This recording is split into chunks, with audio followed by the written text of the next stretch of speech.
Claire the gardener, and behind me is almost completed phase 1 of the project. I'm getting there, so feel free to share suggestions as to what you think it may be, but it's taken a lot longer than I thought to get to this point, and when we do work on it, it's actually quite easy and goes quickly, so it's just life that keeps getting in the way, which is really frustrating. But I'm on a real tight deadline at the moment. We're heading off on a bit of a sojourn. We are doing another one of our speaking cruises around the Pacific in 2 weeks' time, and so I have to get the garden not only ready so it's maintenance free for the house sitter, because he won't be too pleased to be looking after all these seedlings and things like that. We're just really lucky it's not a month later, otherwise he'd have all my spring seedlings to contend with, and that's a huge responsibility. And also what I have to do is get on with the normal tasks for this time of year, and so normally you have a month to get it done in, and I've got 2 weeks. So there's a lot to do. So we won't muck around chatting. I want to show you my asparagus, where we're at with that, because I'm about to enrich the soil, top it up with fresh nutrients, and I want to talk you through a few little handy tips and things, and also I think I've come up with a more suitable plan for my raspberries this year. So come with me, let's go and have a look. Right. Okay, so the first tip that I can suggest with asparagus, the first season you plant the crown, you're not supposed to eat it, which is very frustrating. The second season you're allowed to take a few, which is a good thing because you get to taste how sweet and how good they are. And then after the third season you can have as many as you like for the next 25 years, which is fabulous for asparagus. Some of this asparagus is like about 7 years old, and others are a little bit younger than that. Because I had a lot that died, they just didn't like the conditions in my swamp. And so I just kept replanting and filling the gaps each season, so that I eventually ended up with 2 beds, this one and the one behind me, full of asparagus that actually like it in these conditions because they have survived and thrived. And last month I cut down the fronds. They were about this big and they were starting to go yellow.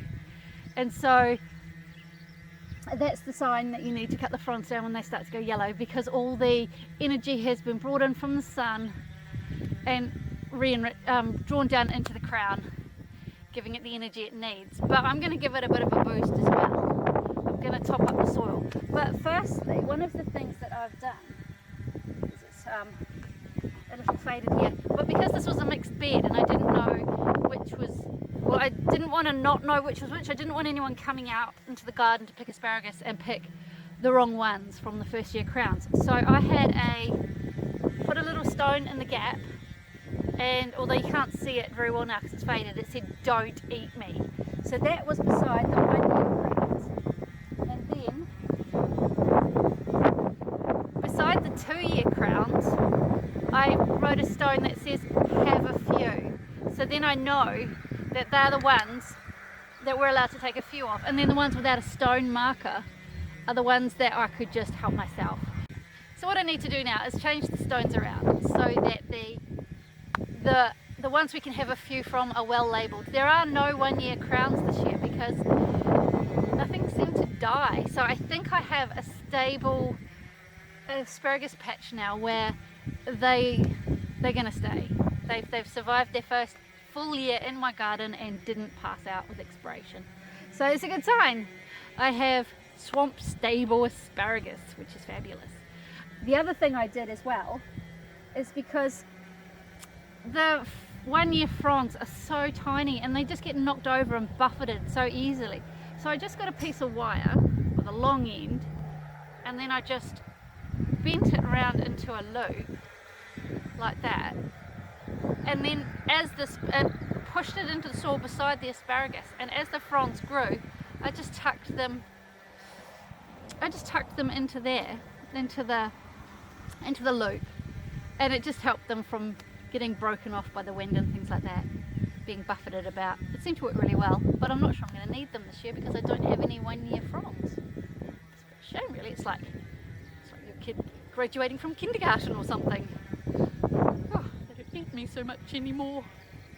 Right, so what I shall do is I shall just relabel the stones so they're a bit clearer with my pen, my permanent marker pen, and balance them on the side so I know where they are, and then I'll enrich the soil. Now what I have here in my wheelbarrow is I have a good quality compost. I have just some general purpose fertilizer just to balance it out a wee bit, some blood and bone, and some sheep pellets. You can never have too much organic material in the soil, and I'm going to mix that up and then put it over the bed. Hopefully 1 wheelbarrow load will be enough for this bed, but I'm looking for a layer of about that much over the top, and I need to get onto it sooner rather than later because what with us being away for the second half of July, I can't wait till I get back because last year the asparagus came early and we were harvesting them in August, so I need to get on. Right.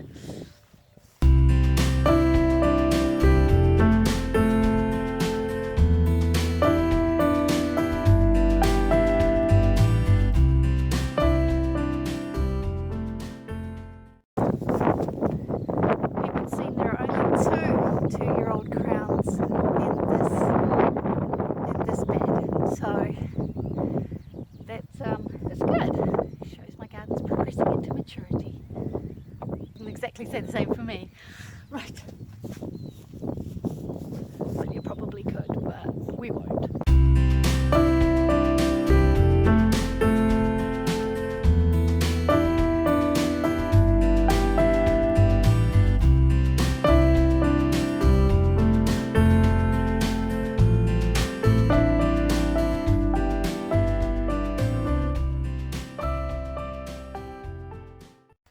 Well, that didn't go very far. I think I need to make up another batch. I hope my wonky one-armed wheelbarrow will stand up to the job.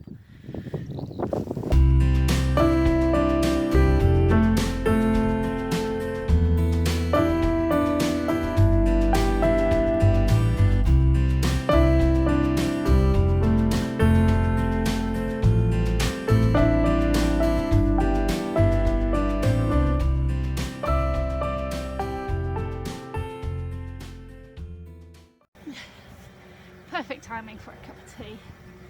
Oh, it wasn't actually that hard. I'm just winter weak.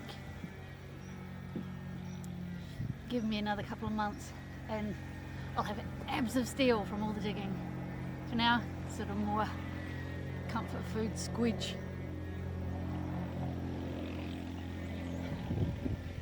It's a bit of a death trap round here at the moment because I've just been single-mindedly focused on getting the actual jobs done that need doing, and so I haven't cleaned up after myself. I figured I'll have just one big clean up at the end, give it a mow and give it a tidy up. Mowing in the winter is a losing battle around here. The grass just grows so quickly that you don't even know you've done it. So next up I've got the other asparagus bed to do. But I'll show you the raspberries first. I like to mix it up. Otherwise I get bored digging the same thing over and over again. I jump from here to there and then come back again.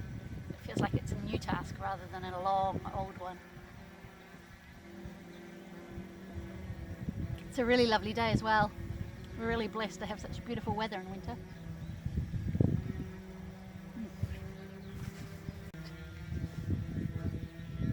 Here's another handy tip, is it's a lot easier to put your irrigation in before anything starts to grow. Otherwise you have to try and fit it in around it and the roots are everywhere. So I'm going to put this back. This is actually, so this will be connected to the other asparagus bed so I can water them both at the same time. But for now, I've just got this one.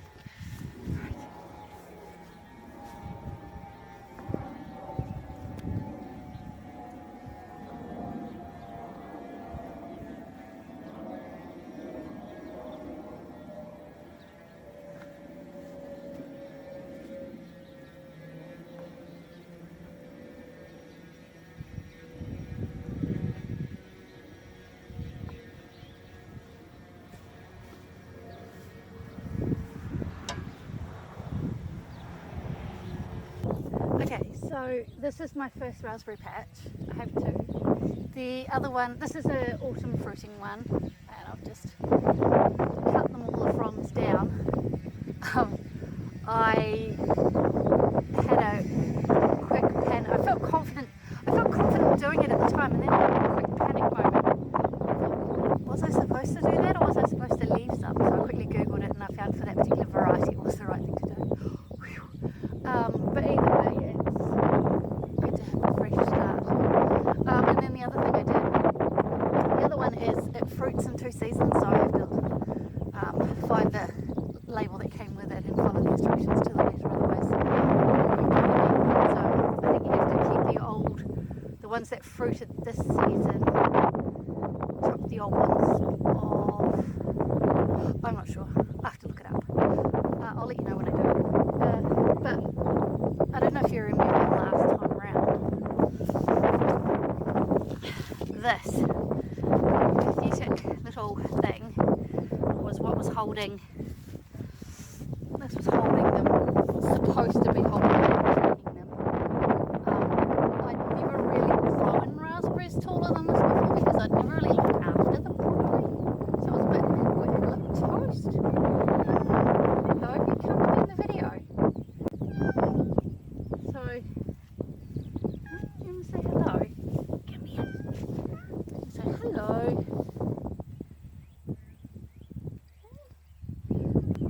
So what I've done is I've brought out their big guts, and I've got these waratah stakes here, and they've actually got little holes up them, so I put them in quite firmly, so I should be able to keep them reined in from a great height. But because there's actually 3 rows in here, because I got a bit greedy, I want to be able to keep the middle row quite straight as well. So while I can run wires up the side here, I was wondering how I could keep the middle row straight as well. I've enriched the bed and I've put my irrigation in, and then I came across this great idea. I don't know if it's going to work though, but there's nothing to it. Now my bamboo poles are all getting a bit old and munty because, well, and they're just really fragile.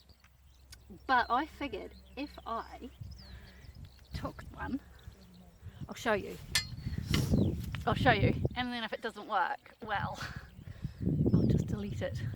Okay.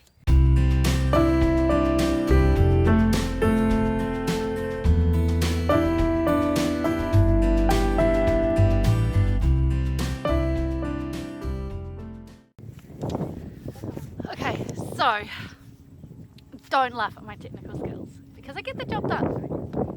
But I've cut the bamboo pole to the gap that fits between the beds, and then I've got these big nails. Hopefully this will work.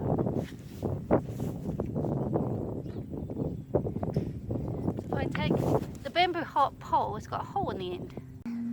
So if I take the nail and I push it through the hole, and then on the front,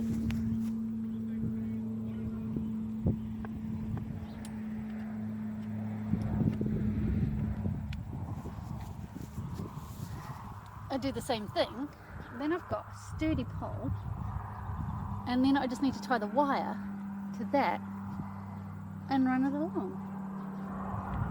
Pure genius. Pure genius. Wow. What do you reckon? So that was my handy tip for the raspberries. I hope you liked it. I hope it works. But I can't really hang around all day chatting because I have loads to do to get ready. I'll get this up as soon as I can for you because I'm running a little bit behind schedule. And then I'll throw myself back into the gardening and get all the different things done that I need to get done before we go.